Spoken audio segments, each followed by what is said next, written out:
Hey guys, it's me Anthony from Anthony's Adventures, and today we're back at it again with another history video. Today we will be discussing the history of the third floor of the Chuck E. Cheese on Fontaine Road in San Jose, California. This video will be very interesting for several reasons, which you'll see later.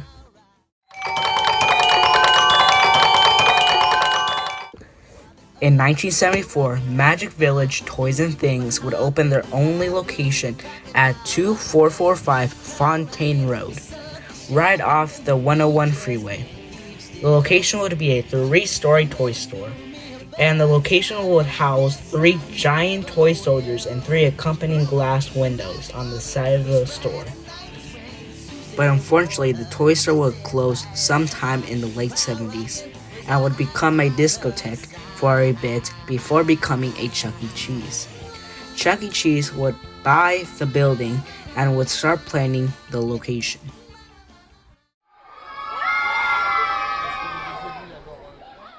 In December of 1981, the Chuck E. Cheese in San Jose, California on Fontaine Road would open. The location would have 2 stories of games, rides, and animatronics, but the third floor would not be open to the public, but instead used as a space for the Peacetime Theater, Training Center, and Test Kitchen, which was used to train employees and upcoming managers of other locations around that area. In 1984, due to the merger, the program would come to a stop. The Training Center was not only called Peacetime Theater Training Center, but also went by the more recognizable name Chuck E. Cheese's University. After Chuck E. Cheese's University was shut down, the third floor would become a storage area. They would house several relics from the locations past on the third floor, including one poster that almost landed them in a legal issue.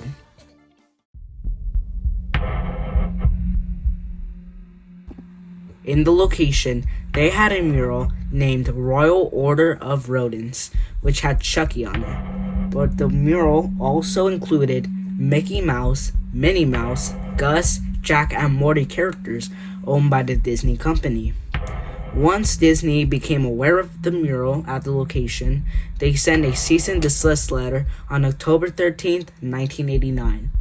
Disney urged them to throw away the mural immediately, or else legal issue would take place. But an employee saved the poster after it was thrown away and hid it up on the third floor. Later, once the location received the 1988 remodel, the other remaining posters were thrown away but also hidden on the third floor by the same employee.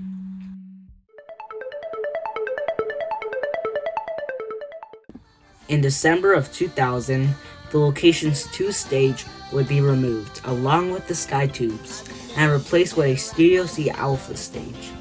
The Helen, Munch, Jasper, and Pasquale animatronics would be put up on the third floor, and the Chuck Cyberamic would be put outside in the front display window where they used to have the Beagles animatronics when they opened. In May of 2007, Cheese Venture 4 would be held at the Tully location for Chuck E. Cheese's 30th anniversary, and they got access to the third floor, giving us photos of the stuff they had up there at the time. I will now list off all the identified items that were at one time on the third floor. The Helen, Munch, Jasper, and Pasquale animatronics, the 2-stage building backdrops, the disco lights, the shell of the Studio C's Chuck's legs, the King's guitar, Munch, Jasper, and Pasquale's 90s costume heads, part of the sky tubes, the Cyberamic Control Center panel, a round 90s Chuck E. Cheese sign, the Pasquale's Play and Play sign, the No Food and Smoking in the Game Room sign, the self-serve Coke neon sign, 8 posters featuring several of the Peacetime Theater characters, a token machine, a blue Chuck E. Cheese trolley car, and a Phase 1 chair. In this video, filmed in 2017, we can see the third floor, and they take a tour of the third floor and pass by the 2-stage disco lights. They also then go into a room filled with old games and rides, and the city backdrop from the 2 stage. Also to mention, they kept some of the 1979 and 1983 carpet. In 2020, all Chuck E. Cheese's would be temporarily closed down, only open for pickup, and the chances for the Tully location to be shut down for good were high. So the owner of the location had to sell some of their items from the 3rd floor to keep the location afloat. It is unknown what items they sold. We get more footage of the 3rd floor in 2022 in this video, where we get a good view of the posters and carpet.